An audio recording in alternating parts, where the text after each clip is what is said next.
সোমবার মেদিনীপুরে দলীয় কর্মসূচিতে যোগ দিতে এসে বিজেপি জেলা পার্টি অফিসের সাংবাদিকদের মুখোমুখি হয়ে বিজেপির প্রাক্তন রাজ্য সভাপতি রাহুল সিনহা কি বললেন শোনাবো।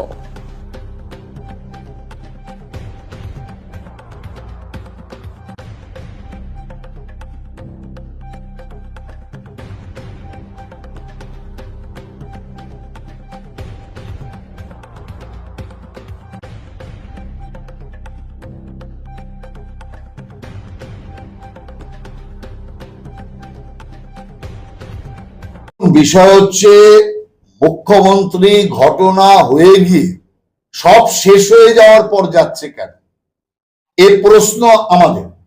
যেখানে রাজ্যপাল ঘুরে এলো, দিল্লি থেকে মহিলা কমিশন, হিউম্যান রাইট কমিশন, তারা ঘুরে চলে গেল, সব কিছু শেষ হয়ে গেছে, এখন মুখ্যমন্ত্রী যাচ্ছেন কেন? যাতে ক্ষোভটা শান্ত হয় আর পুলিশকে দিয়ে কাজে লাগিয়ে, মস্তানদের দিয়ে কাজে লাগিয়ে এলাকায় যাতে কেউ মুখ না খোলে, কেউ যাতে সত্য কথা না বলে, তার জন্য চাপ সৃষ্টি শুরু হয়েছে। নিহত হরগোবিন্দ এবং তার ছেলে চন্দন দাস, তাদের পরিবার যেহেতু মুখ্যমন্ত্রীর দেওয়া 10 লাখ টাকার ঘোষণাকে বানচাল করে দিয়েছে, তারা নিতে অস্বীকার করেছে। কারণ এই সরকারের অপদার্থতা, অযোগ্যতা এবং পরিকল্পিত হত্যার কারণে আজকে দুজন, হরগোবিন্দ দাস এবং তার পুত্র চন্দন দাসের মৃত্যু হয়েছে এবং এত বড় দাঙ্গা হয়েছে, এত মানুষ ক্ষতিগ্রস্ত হয়েছে, এত মানুষ আহত হয়েছে। সেই কারণে তার পরিবার মুখ্যমন্ত্রীর দেওয়া 10 লক্ষ টাকা নিতে অস্বীকার করায় পুলিশ দিয়ে, মস্তান দিয়ে তাদের পরিবারের ওপর অত্যাচার চালানো হচ্ছে, চাপ সৃষ্টি করা হচ্ছে। অতএব আমরা মনে করি মুখ্যমন্ত্রীর এই যে সফর, শুধুমাত্র লোক দেখানো, শুধুমাত্র হিন্দু সিম্প্যাথিকে সঙ্গে নেওয়ার চেষ্টা। আমরা মনে করি যে হামলা হয়েছে ওয়াকফ বিলকে কেন্দ্র করে, এই হামলাটা পরিকল্পিতভাবে মুর্শিদাবাদে করানো হয়েছে এবং এটা তৃণমূলের একটা ছক এবং এই ছকটা নবান্নতে বসে হয়েছে।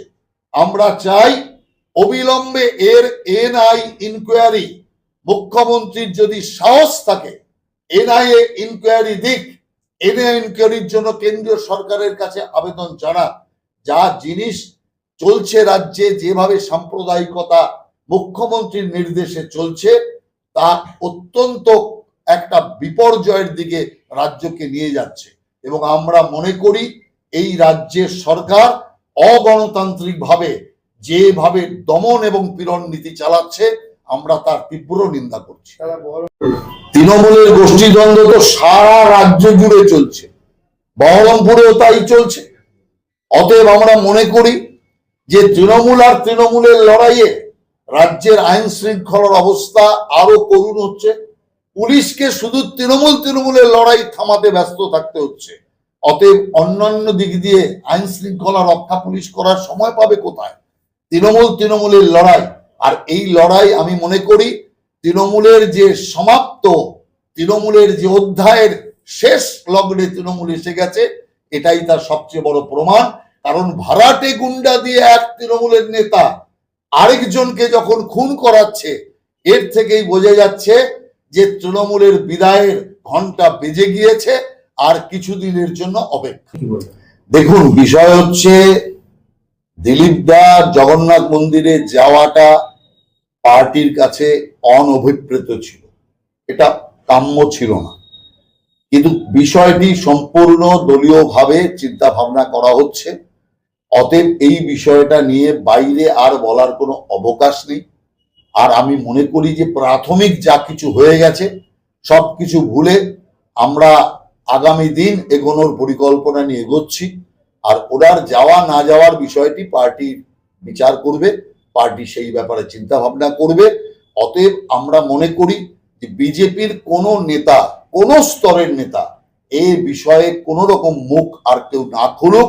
তার কারণ এতে পার্টিরই ক্ষতি হবে, তৃণমূলের লাভ হবে, পরিবেশ নষ্ট হবে।